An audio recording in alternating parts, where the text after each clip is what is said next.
Hello everyone, and I hope you're moving into Saturday in the right direction, and that your Friday night was excellent. It's been a tough week. Had old flu, cold, heavy cold thing. Oh, before I go on, by the way, I apologise about anyone who is offended by this artwork behind me. It is indeed my artwork, but that is not a nipple. Okay, I was just working in spheres and squares. Okay, just thought I'd get that out of the way right away. But on the artwork front, I wanted to thank everybody who has been supporting it over the last little while.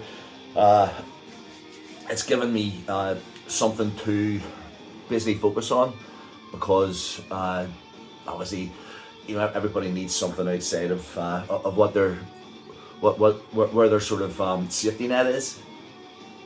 And my main man, Robbie Barry, the guitarist songwriter of Monsters of Man, is busy writing songs that are going to blow everyone away. I mean, I've heard them, at different stages of their development. One in almost completion, and they're fantastic. They surprise some people, but it's going to be available soon. But in the meantime, I'm going to keep the music coming anyway on the wee videos that I do at the weekend, and some of the Monsters of Man previous bands sort of thing. So you'll probably find a bit of Kurtz on there as well, because Robbie was in a band called Kurtz who were fantastic. And the thing that Kurtz and Den of Thieves had in common were that we were both privileged to have shared the drumming skills of Mr. Julian Watson. I've known Julian for way before then, even back in the Emerald days or whatever. In fact, I saw a post today.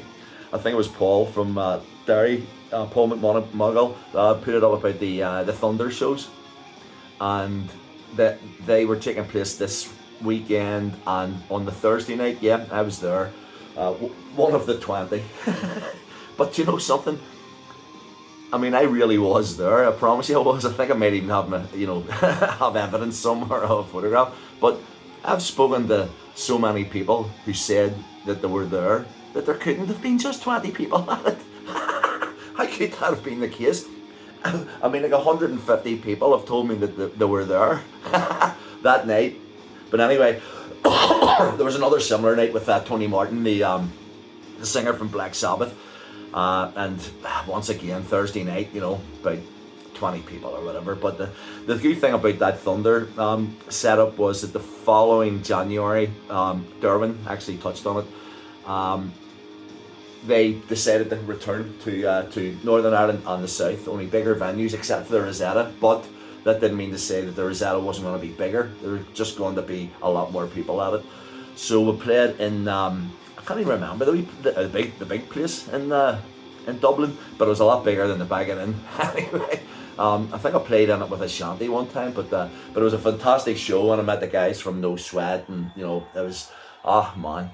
But I always remember that we had like 30 minutes or so before we were due to go on stage, and we had made the fatal error of allowing Julian to drive a van separate to the van that some of the rest of us were in, and his van had all the gear, and there was no such thing as mobile phones and stuff. I think I sent a pigeon out to see if it could find him, but whatever happened anyway, everybody was sent out in all directions because Dublin's a one-way system. So eventually they saw this van, Julian turned up, we got the gear on stage, I think 5 minutes before we were due to go on, and it was a fantastic show, unbelievable. I always remember a song that Emerald did called Stick to Your Guns. Remy Speedo, Stevie on the keyboards and me out the front, and we were sort of just like choreographed out the front, and I thought we were going to make it, And the next night was in Derry, yeah, and that was like it was another hall type thing. It was bigger definitely than the one that they had done before. It was owned by a very famous pianist, I believe. I can't remember, but because the wine and cider concoction is clouding my memory a little.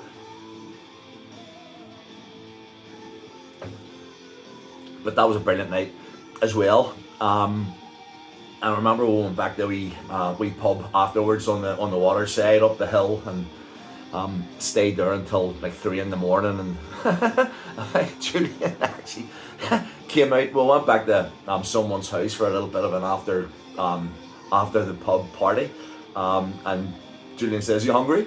And I said, "I am actually," because he knew that I didn't smoke dope or take any of that crap, but he knew that I was always hungry. So he says, "There you go, a bag."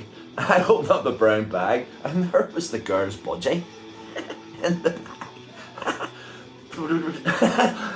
I apologise about this if it happens, because I have been dying all week, like quite possibly the worst that I've ever felt ever in my life, and I mean it. I really, really mean it. It's been like at death's door. And I think that was probably one of the reasons why I decided, but before I move quickly on, yes, the third night of that Thunder tour was in the Rosetta, and as opposed to the 20 people, and it really was just 20 people who were there in November, the attendance in the Rosetta was, I think the maximum was supposed to be like 200, and I think there was probably 350 people in it. It was amazing. It was amazing. And a guy from BMG Records came along to see us, because our manager at the time, Morris Duncan, he had invited him over, knowing that this was going to be a good series of shows. And the guy liked this, was going to sign us to BMG Records. And I always remember that I would have loved, for that to have happened, for to have had Julian captured on just the best thing that could have happened back then. Way forward on, whenever I did the first Storm Zone album, I didn't even have a Storm Zone, but I knew that I needed musicians to record the songs, and the first drummer that came into my head was Julian. He said, I remember he said to me, I said, "What do you want for doing this?" And he said, "I want 100 quid, and I want a bottle of Belfast and 8 tins of Stagger," or whatever it was at the time. And I said, "Do you think that's going to be enough, mate?" Because he says, "Look, just..." So me and Keith went in. Keith played the guitar to a click track, and I sang over that, which meant that Julian had every song on his headphones without the band having to play each time, and he nailed every song after one take. He was finished in like 2 hours or something. So the drums that you hear on Caught in the Act, the first Storm Zone album, were recorded in like 2 hours. Even Mud Wallace couldn't believe it.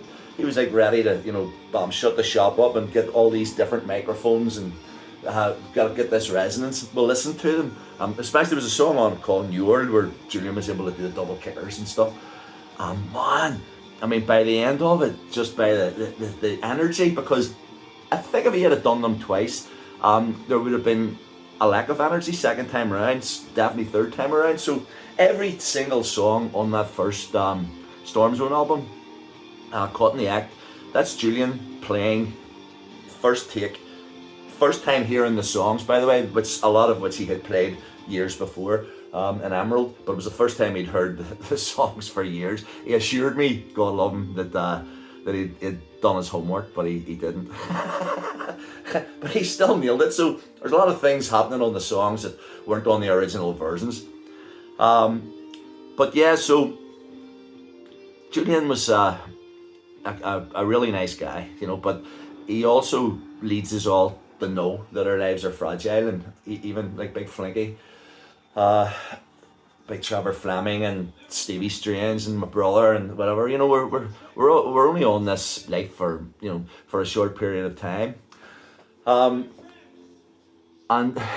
it gets you thinking sometimes when you're not well, because I take some tablets, for like anxiety issues and panic attacks and stuff like that, blood pressure and whatever.